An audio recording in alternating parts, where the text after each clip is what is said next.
Happy Tuesday, everyone. Welcome to the Keepin It Real Podcast. My name is Colin Doyle, and with me always is my co-host, Mr. Ryan Espey. How you doing, Colin? I'm doing great. How are you doing? Trying to get my morning coffee in here, trying to improve my mood, trying to, You grumpy Gus this morning? well, you know what? I shouldn't be because I'm going to Mexico tomorrow, but that's that day before the trip. That day before the trip, It gets a little it chaotic. gets chaotic and stressful, and you just don't know which way, you don't know if you're coming or going. We're recording this the day before I leave, so, there's a council meeting tonight, so there's lots of things going on. It's a big day. You'll notice we have a little bit different of a setup. So we are evolving quickly We are. with this podcast production here, and you're going to see some changes in the next little while.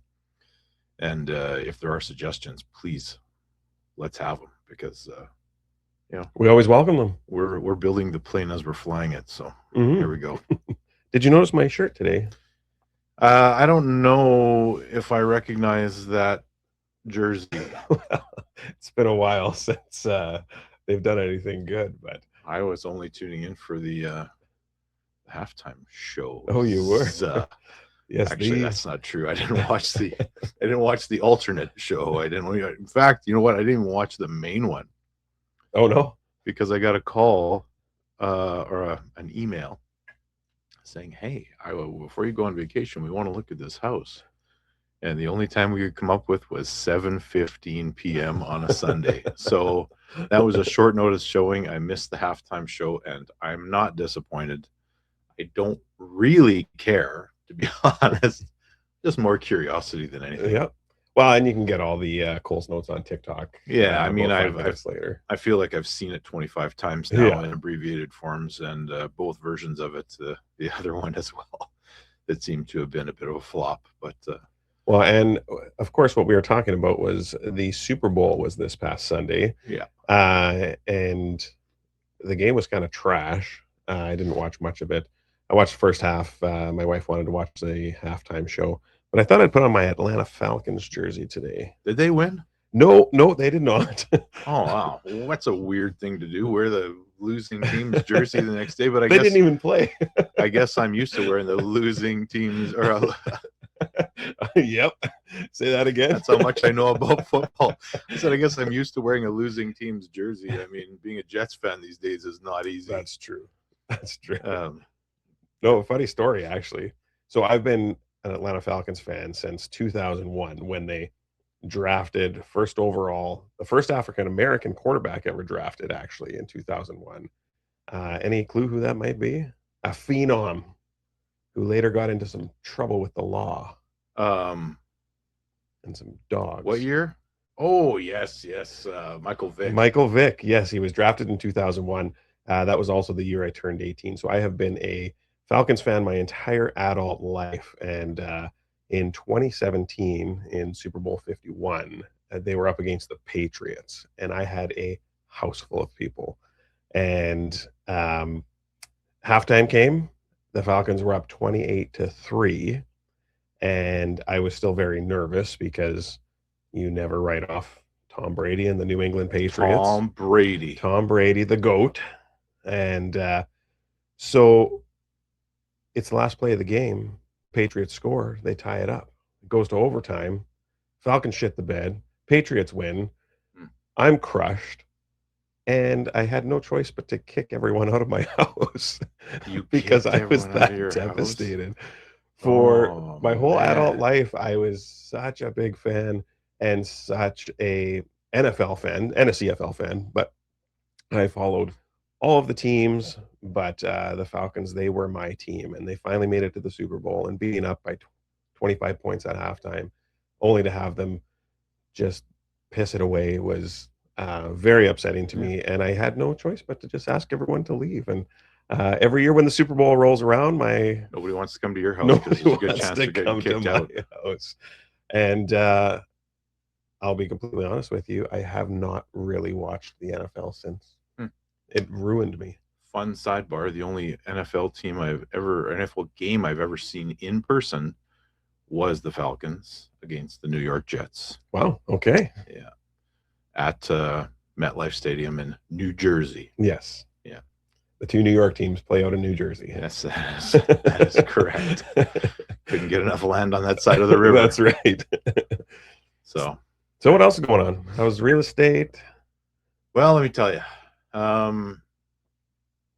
If you look back at the last week, there's only 2 sales that have happened in the past 7 days, and they both have my name attached to them. So I think it's going okay for me. Oh, hey, that's good. But it seems to be a little bit slow, but listings are starting to creep on there. I'm working with a handful of buyers, which we're working our way through it. A couple first-time buyers, learning the process, doing the things, asking all the questions, and keep encouraging them.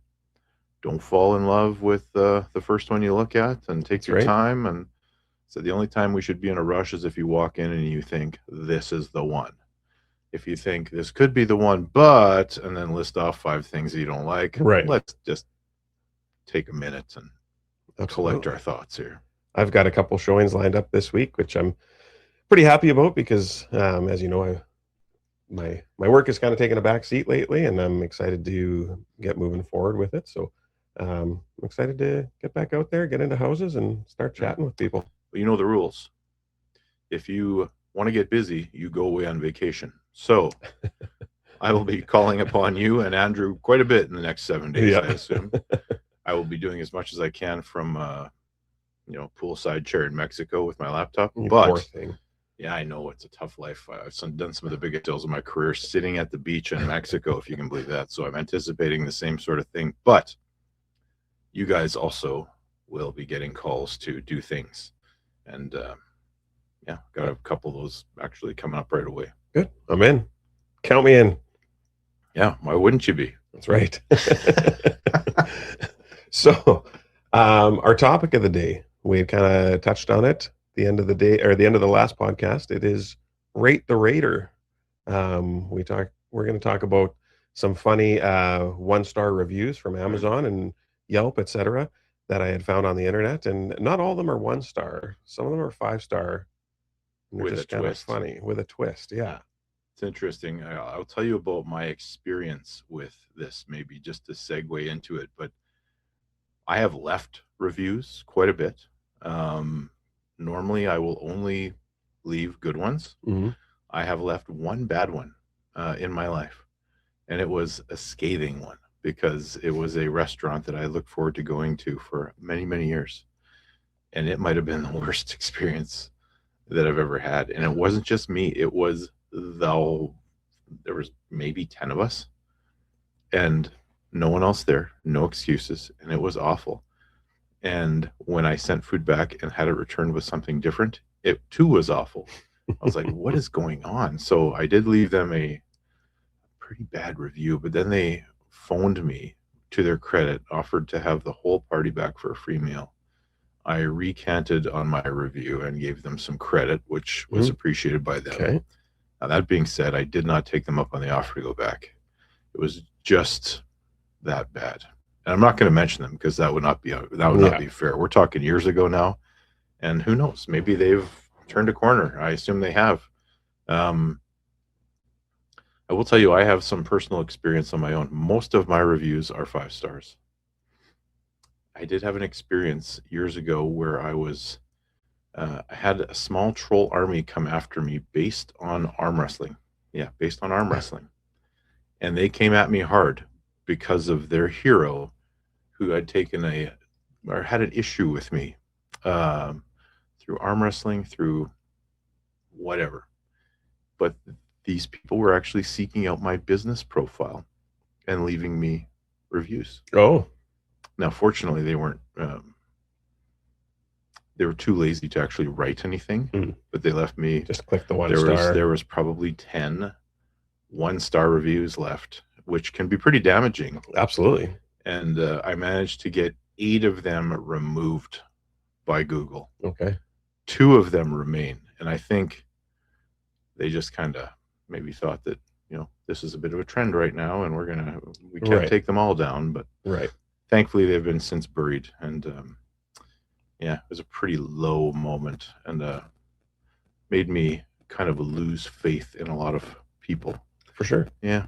Well, that's I mean, that's more damaging than people realize Oh, when you leave bad reviews. And hey, reviews are there for a reason. And I mean, if you've had a poor experience somewhere or you've had a great experience somewhere, by all means, leave a review. Yeah. But to do it simply to attack somebody, oh, if you deserve it, then you deserve it. But yeah, if it's just an attack based on something that has nothing to do with business, that's where it gets damaging, because people do use those reviews. Google, if you do not have a relationship or are engaged with a professional, you go to the reviews. Mhm. If you've never bought a product, you go to the reviews. Yeah. Most of And what I buy on Amazon, there you go. like this new setup that we purchased. Yeah, yeah, I went to the reviews. yeah. They were mostly good, some Mostly bad. good. I feel like the tech aspect overwhelms some people and the connectivity and stuff like that. But if I can figure it out, I think most That's people why you're can. here. You're the Yeah. IT guy. Yeah. The Gen X brains, the IT brawn, guy. and the looks. I can hook up a Yeah. VCR. I can hook up a Betamax. VCR. And I can push in my own 8-track in the car. I can. And I can do the setup on a podcast studio. Yeah. Perfect. Well, I like the new setup. Is it uncomfortable that we've touched knees a few times? It's becoming normalized Yes. now. At first it was a little weird, but yeah, starting to get. As you can see, our knees are quite close to each other. Yeah. Yeah. Okay, we're gonna get into this. Let's do it. Let's go. Okay. Do we talk about the product or the company as well? So just a sidebar for all of the listeners.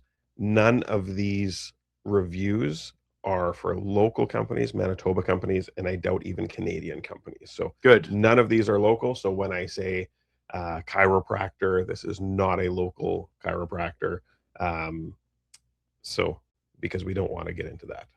No, we certainly We don't want to spread the hate for any sort of business here. I do have one thing to add. Yes. One thing to add. This is from my event on the weekend. Okay. Real Broker event. I was talking to Jamie Swale, and he actually said, I want to come on your podcast sometime. Mm. We were talking about reviews. And I said, have you ever received a bad one? And he says, no, because I don't do bad things. But he expanded on it. And he said, because if I feel like someone is not going to be a fit for me, I end it right there. Yeah. Smart. So that I thought was pretty interesting. He's a character. So when it's going down a path that you just kind of say, maybe you need to find someone else. This isn't the best fit. Absolutely. No, that's a good way of looking at it. Okay, our first review, short and sweet. It's about a gas station. I got gas at the gas station. I got gas at the gas station, and I was punched in the face from a worker because they thought I was her ex-boyfriend. 1 star. Short and sweet. Holy smokes. So you're starting off with like well, okay, maybe they deserve that 1 star review if they're going to hire somebody that will just randomly attack while you're at work. Yeah, I could see that. Yep. Justified. This is a chiropractor review. Again, nothing local in these reviews today. The review goes, this is absolutely the best chiropractor in the Capital District. So I don't even know what that means.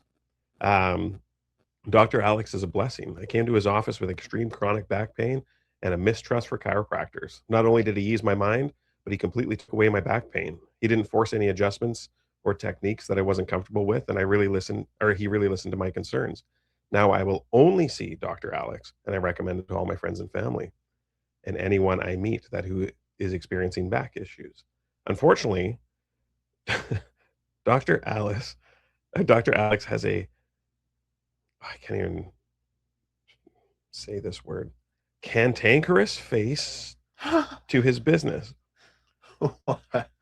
I'm not familiar with that word. Do you know? He's got what people would refer to maybe as resting bitch face. Oh, okay. Face, a cantankerous face to his business. His receptionist, Marianne. She is the first person you see when you enter, and she is the self-appointed warden when making an appointment upon leaving. Dr. Alex is a loyal person, so I understand why he keeps the old bag around, but she is literally a deterrent to his business. She's rude, unprofessional, and disrespectful. If she doesn't like you, she lets you know with her disgusting faces that she makes, major sighs, and an uncooperative attitude when trying to make future appointments. She's so miserable. I sometimes prefer to deal with my back pain than to deal with her. If Dr. Alex invested on an online appointment access system and removed the interaction from this human form of garbage, this Holy place would be a moly. perfect score, beyond 5 out of 5. But this receptionist it leaves me no choice but to leave a 1-star rating. That's harsh because you have one aspect of a business that you interact with very limitedly, and then you love everything else about it. It's true. But a 1-star review because you don't like the look on someone's face and Yep. they're a little bit rude. That's I mean, it's not a restaurant. It's not like it's the host. It's not like you're going there for, a good time. You're going there for treatment. Do you know what? I have written reviews before where about restaurants, and they have not been, many aspects of the review is perfect 5-star, but then one thing changes it for you. I went to a restaurant, food was excellent, food was 5-star, service was 5-star, the atmosphere was 5-star, but the manager was an absolute piece of garbage and treated his staff so poorly that it didn't get a 5-star review. I made sure to mention how great the service and the food, etc. was, and I made sure to point out that manager and how he treated his staff. So did you leave a 1-star or a 5-star? I left a 3-star. That's a rare thing because usually when you go to reviews, the trend is you have lots of 1s or lots of 5s, and there's not many in between. Because you really want to make your point get across when you're leaving, a scathing review. 3s don't get noticed. So this next one is about a beanbag chair. The reviewer has given it 4 stars. So the title is "It's a Trap. Not only does this beanbag completely consume you and keep you stuck in comfortable bliss all day, but there is another consequence that we encountered. This beanbag traps farts. So my husband sits here farting for hours, and the farts are absorbed into the beanbags, and you don't smell them again until later when you plop down on the beanbag and the fumes are released. Pros, super comfortable. Cons, super comfortable and traps farts." Yeah. There's some people that should have leather seats in their vehicles too. Just FYI. I mean, I've jumped in somebody's truck before to borrow it or drive it for a short distance. Like, whoa! But that's the thing. Yeah, get a leather beanbag chair. Yeah, people. This one we will get there one day, but this one you kind of have to see the photo, and it's a little difficult to see. But it is a giant air mattress that looks like a ice cream sandwich, and they got a 1-star review because the reviewer says, "I ordered this when I was drunk because I thought it was a giant ice cream sandwich. Disappointed when it showed up as an air mattress. 1 star." Oh my! Well, funny, but hopefully people actually don't just look at the stars and they read what's going on. The next one is a 1-star review for a tape dispenser. It says this tape dispenser will frustrate you. The tape that comes with it is good quality, but the dispenser is only good for carrying with you when you're in a dark alley in case you get jumped by a thug. If you keep the dispenser loaded, you can clunk the thug on the head with it, and you can drag his body back to your place. And when he comes to, make him help you tape up some boxes, because the only way you are able to get this dispenser to work is with 2 people. Seems like a troll. Seems like a troll review to me. That's right. The bottom line is it difficult to use because you need 4 hands, or is it difficult to use because it is heavy? I have no idea. Yeah. No, we don't have the answers we need. This one comes from somebody who should maybe seek out a marriage counselor. It is a 5-star review for Blue Buffalo Pate wet cat food. That's a higher end cat food. That is a higher end cat food. The title of I'm not going to bring up levels of pet food to Colin Doyle, but on a future show we certainly will. Cheaper talk the about better. That. It's titled "Your Husband Will Never Taste the Difference." I secretly added this to my husband's post-workout shakes because I hate him. So far he hasn't noticed. 5-star. She could, just stop making him the shakes. I don't know. Or leave him. Yeah, maybe stop poisoning your husband. That would be that's what it's the gateway. Yeah, that's right. Next thing is going to be slow poisoning. This one is because you've worked in the service industry. I know that. Of course I have. Have you ever worked in the retail industry? Yeah, technically, yes. This one's going to generate a little conversation. It says 1 star. This is for a pet store. 1 star. My husband and I have shopped here consistently for years, but we will use a different location from now on. They will literally lock the doors right in your face if you show up 2 minutes after closing. So let's talk about this for a second, because in the service industry, in the retail industry, when you have posted hours, I remember this from working in the service industry when I was working in a restaurant. It's, you close at 10 p.m. You got to keep your doors open, lights on till 10 p.m. And you get those people that show up at 6 minutes to 10 who want to sit down, have drinks, have a meal. And all you want to do is get home because you've already worked your long day that day. And you've probably cashed out.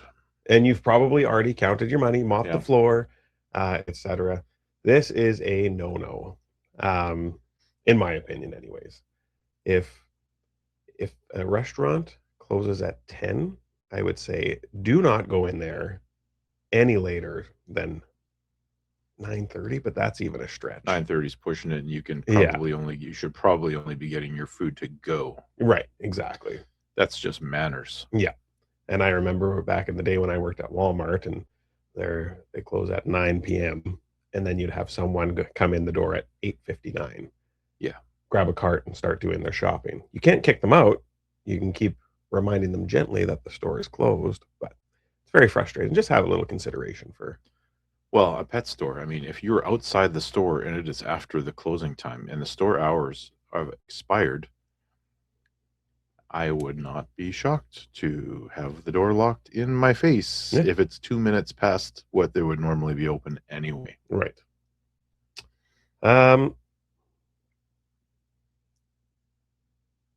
Sorry, hold on here. Not that one. This is a book review. I won't say the name of the book. Is it a local book? No. I can say you can say the name of the book. It's called One of Us is Next. Oh. And the review goes, I've read the back of shampoo bottles while taking a shit that had a better plot than this book.